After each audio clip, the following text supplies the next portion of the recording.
I didn't see you there. Hello, my name is Brainrot Bambi the Clown, and welcome to my YouTube channel. I wanted to make this YouTube channel because I've known a lot of people lately who are really, really bad at dating. And I wanted to give some advice in case you are a Rizless Sigma or a childless cat lady. Maybe this could help you have more success in the dating market, skibbity. So the most important piece of advice, and the first piece of advice, is that if you're dating someone, you should remember to come to their birthday party. And you should remember their birthday. And you should text them at midnight, or call them, that'd be even better. But you should definitely at least text them or message them at midnight, happy birthday, and you have to be the first one.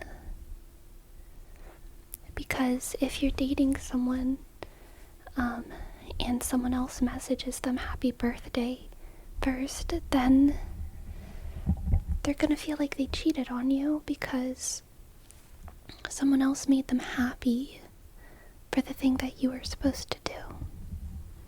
And you don't want to force, you don't want to manipulate your partner by not telling them happy birthday and turning your partner into a cheater for getting happy from someone else.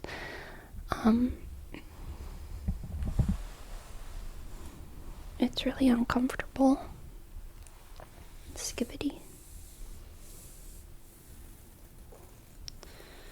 But if you do forget their birthday, you could probably make up for it by at least coming to their party.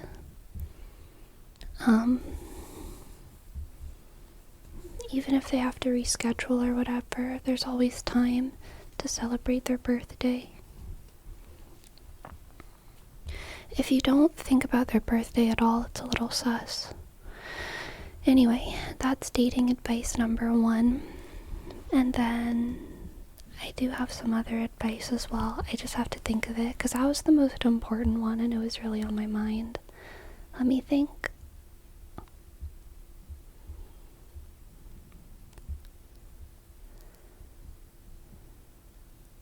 Oh yeah, you should just do all the romantic things, Like, everyone really loves to be treated with chivalry, whether they're a boy or a girl. Opening the doors for them and pulling out their chair. It's always nice to do for the person you're with, regardless of their gender or your gender. And little things like when you get out of the car, like wait for them to meet up with you before you walk in to the store, to wait, because they probably have to walk around the other side of the car or whatever, so just wait for them, don't just run away. That's really important. Whenever you're dating someone, instead of just telling them what all their red flags are, you should try helping them with it, in my opinion. I have this thing where I really like to get super close to whoever I'm dating, and I like to touch their face.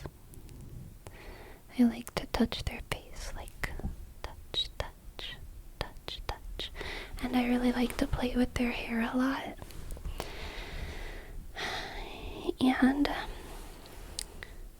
And sometimes if I don't get to do that, then I start feeling like I don't know how to give my partner affection if I can't touch their face and play with their hair. And instead of just saying, that's a red flag, get away from me, maybe instead what you could do is give me a wax copy of your face so that I could touch it in my spare time. But it's okay if you don't want to do that. I mean, there's other solutions as well there's a lot of different ways to deal with things like that. In general, you should always be responsive to text messages as soon as possible. Something that they say a lot is if they wanted to, they would. And also, what that means is that if you want to show me that you want it, then you have to act like you want it so that I know that you want it. If that makes sense. I mean, like, this is like for anyone. Like, if you want to date someone, you have to express desire and interest in them. And one way that you express desire and interest in them is by answering their text messages. I'm sure it feels very Sigma to like always be late and never answer text messages for like 3 hours every time because you're just like so busy. But sometimes being alpha is better than being Sigma. And people who are alpha answer text messages very promptly because they know that if they don't answer, it's really sus. And then another thing is whenever you're answering text messages, you have to respond to everything. Like even memes, like even if it's a meme or a little joke or like a little TikTok or something, like that's a form of contact. And it's kind of like how if you're in the car and you look at a bird and you say, oh my god, a bird, you expect a response even though like you're just observing the world around you. And it doesn't have to be a big response. It can just be like, wow, yeah, a bird. And so whenever someone sends you a meme, or whenever someone sends you like a song or music, or like a screenshot of like annoying texts with their boss, or an invitation to go to the park or something, then you should be like, oh wow, an invitation. Oh wow. Oh wow. Look at that meme. Isn't that like funny or something? Or like, wow, I thought that was funny. Or you could just say skibbity. Or if you don't like it as much, you could say Skibbity Ohio, maybe. But like, you know, that's a way to just be connected with someone in a way that I think is really important. If you're dating them, it's important that they feel connected to you. Because again, if they send memes to other people, and other people are like, wow, Skibbity, then they're gonna feel like they're cheating.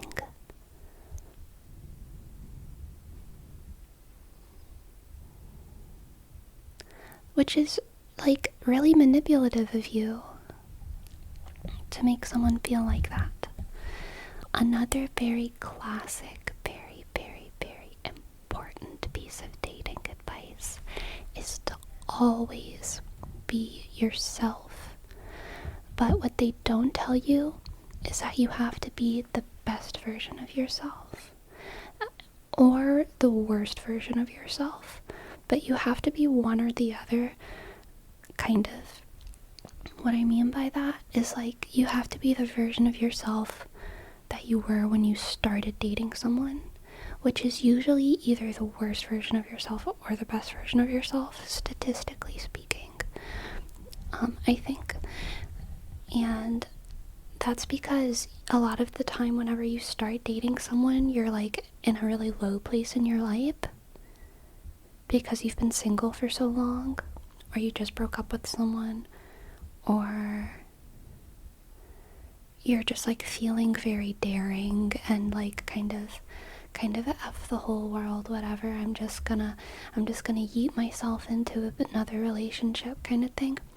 Or you're like feeling on top of the world because you've been single for a long time and you've discovered yourself, or you just got out of like a toxic relationship, or you just got a new job and you met this person at your new job. Or, you know, there's like a million reasons why whenever you start dating someone, you really like yourself and you like the world. So usually when you date someone, you're either like a bad, the baddest version of yourself, or you're the best version of yourself.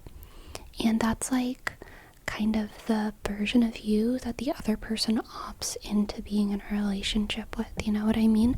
And it's all you're all yourself. But that's why I would recommend probably not getting into a relationship unless you're the best version of yourself.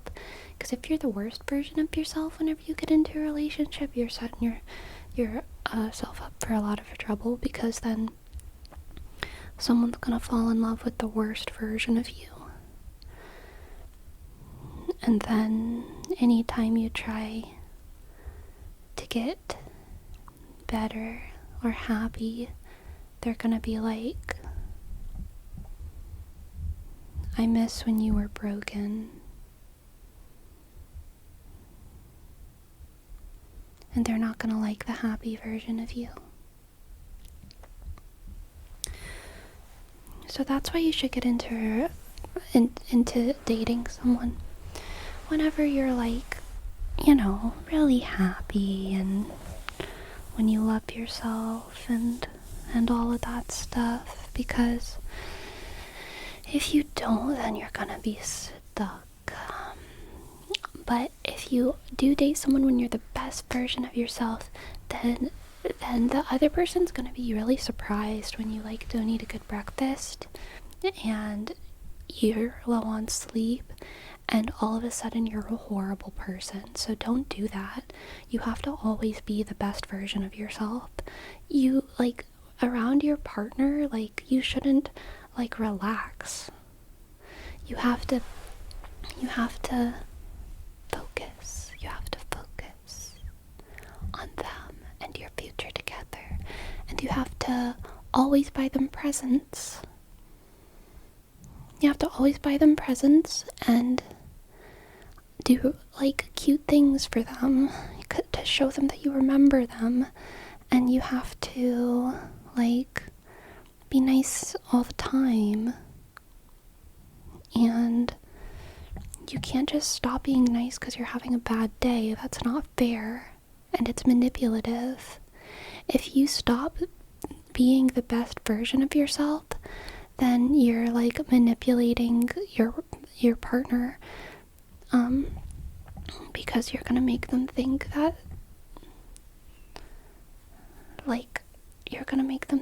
like what if they like made a wrong, what if they messed up, and then they're gonna start to question everything, and it's gonna be really uncomfortable. It's gonna be really Ohio. Very, very, very Ohio. Not good at all. Not good at all. Another important thing is to always remember your self-worth. Remember that you're really important and that your needs matter, and that it's okay to advocate for yourself. And if you're having a bad day, that's actually the best thing to do. You have to advocate for yourself without taking your anger out on your partner. That's very important, and a lot of people don't know how to walk that very, very, very, very, very, very, very, very, very, very, very thin line. But it's important to advocate for yourself without taking your anger and frustration out on your partner, okay? You should always take your anger and frustration out on your boss at work, never your partner, and never your dogs, and never your friends. Your employer is the best person to take your anger out on, because as long as you yourself are a useful employee, they're not gonna fire you. So just do your job well and take your anger out on your boss, and that's like a pretty good healthy outlet. I guess if you have a therapist, that works too, but that's like that's really fancy. That's pretty fancy. Wow. Oh my goodness. Some guys are like, I have a Lamborghini, and then some guys are like, I have a therapist. And like one of them is like actually fancy, you know, and it's not the Lamborghini, but whatever. Okay, now I want to focus on the childless cat ladies. Whenever you're dating, make sure you're not dating someone else's boyfriend.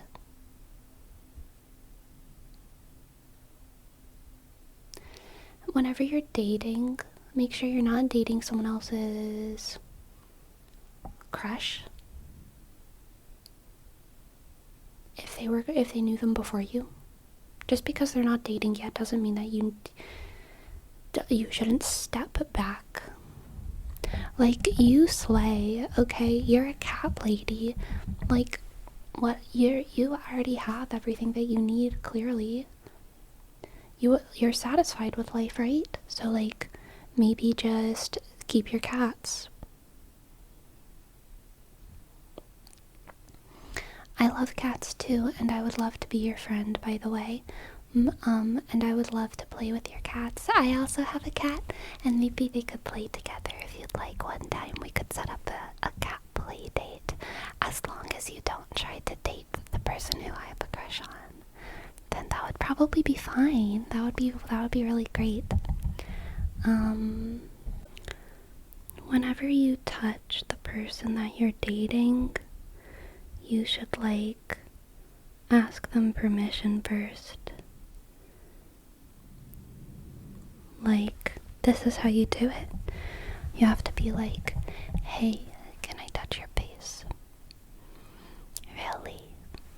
Okay. And then you can touch their face. And that applies to every part of their body. So you can be like, hey, can I hold your hand? Okay. And then you hold their hand. Or you can be like, hey, can I play with your hair? And then whenever they say yes, because everyone loves to have their hair played with, you can be like, okay, and then you go, scratchy, scratchy, scratchy, comb. Also, this is very important. If you're just starting to date someone, you should ask them whether they prefer like scratchy, scratchy, scratchy, scratchy, scratchy, scratchy, or like kind of more like massage-ish sort of touches, like even just on their arm or their hand.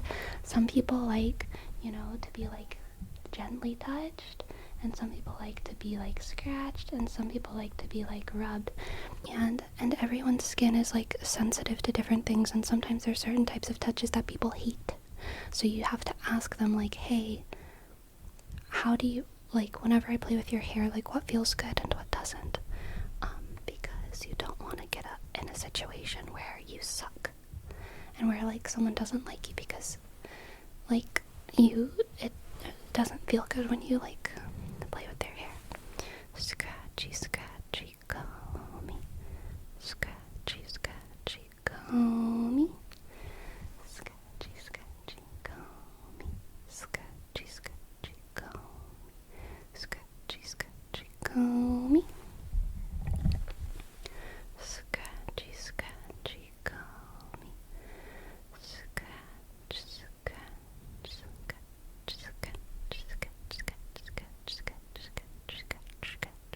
scratch, scratch, scratch. Really, all dating is at the end of the day is listening to your partner and making them feel heard and making them feel important and making them feel beautiful and attractive. Because that's gonna be what makes them want to hang out with you. It's really good to like neg and tease like a tiny little bit, but you should never go over the line to where they don't feel good around you. You know, you want to be someone who it feels good to be around. And this is for the ladies and the men, okay? Like, a little bit of negging and a little bit of teasing is fun and cute and can like make banter like fun, but you never want to just make someone feel ugly, especially if, you know, you're literally like trying to date them. Like, what are you doing by making them feel ugly? You should make them feel, you know, a little silly sometimes, but never ugly. Anyway, I'm thinking about starting like a self-help series on YouTube. So if you have any questions about life, I'd be happy to answer them maybe and give you some advice. So please ask your questions in the comments below, and I'm gonna start doing like advice videos if you'd like. Please let me know if this is like something that you would want. I'm not sure if it's something. I don't know if I should just stop.